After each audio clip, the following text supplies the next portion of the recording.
hello संगते मु देखुची तुम सांग माने भारी सुंदर देखा जाउचंती तमन के से आकाश चांद को देखी जा ए बोल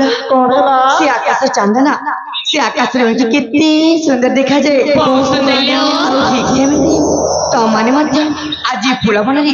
भारी सुंदर देखा जाउछ ए तमे जानिछ मु होची ए सबरा पड़ीरा मुंडरी वैदंक एकमात्र झिया आउ नाम मोर हेची अंजलि लो सखी ए बोल जेते बेले मु आम घर ए फूल बन को आछिली कोन हिची जानिछ आम गार प्रजा माने कहथिले देख से पुंडरी से अंजलि राजकुमारी परी लागुची ए सखी सतरे कोन मु राजकुमारी परी लागुची हेले बोला जेते बेले आमे फूल बन को आछी ए फूलर बासना केमिति चारिआडे महकी जाउची ए फूलर बासना ए कुमारी मन को चहलै दोची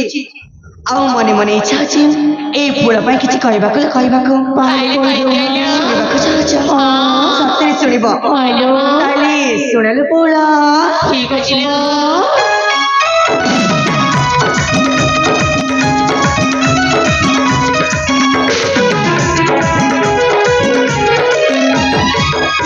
कुसुम फुटी बस जाओ चढ़ी बिराती कुसुम फुटी बस जाओ महकी उठे हिमाती सुना किरण जाए लोटी महकी उठे हिमाती सुना किरण जाए लोटी फूलरे प्रजापति गाए मिलन रही फूलरे प्रजापति गाए मिलन महकी उठे हिमाती सुना किरण जाए लोटी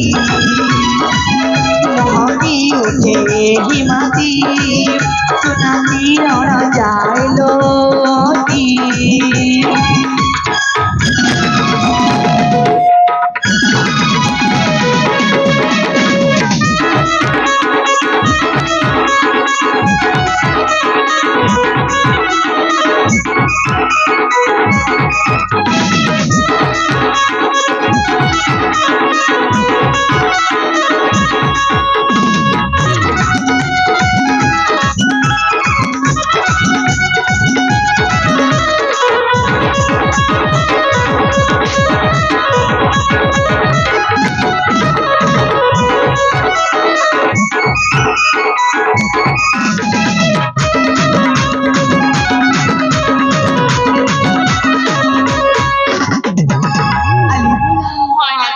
देखन संग मालवा पुणे चांद टिकिली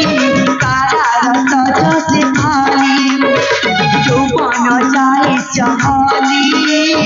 ओठ धारी मो सुनेली